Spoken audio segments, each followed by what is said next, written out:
आज 11:50 म्हाळुंगे परिसरातील ऐश्वर्या हॉटेलमध्ये स्वयंपाकी काम करण्यासाठी आलेला विजय विनायक पांचाळे वय 35 वर्ष याचा आणि त्याच्यासोबतच दुसरा स्वयंपाकी आहे उदय प्रकाश गिरी याच्यासोबतच्या कामाच्या वादातून उदय प्रकाश गिरी याने कांदा कापण्याच्या चाकूने विजय पांचाळे याला मारून ठार मारलेला आहे। त्याला आरोपीला ताब्यात घेऊन पुढील तपास चालू आहे।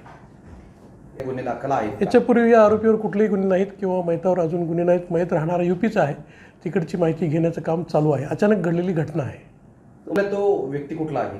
हा अमरावती जिल्ह्यातला आहे आणि आज सकाळीच कामासाठी आला होता। पूर्वी या हॉटेलच्या ओनरकडे त्यांनी बेगारी काम केलेलं होतं, तेव्हापासून त्याची ओळख होती म्हणून त्यांनी कामाला बोलवलं होतं। कामाच्या म्हणजे मला नोकरीहून कमी काढतील असा आरोपीला वाटलं असल्यामुळे त्यांनी त्याला मारलेलं या वादातून।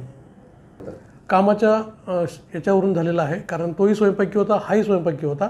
मला काढून टाकतील किंवा मला इथे मिळणार नाही, काम ठेवणार नाहीत असं त्याला वाटलं असावं। यातून त्यांचा वाद झाला आणि त्यातून त्यांनी मारले।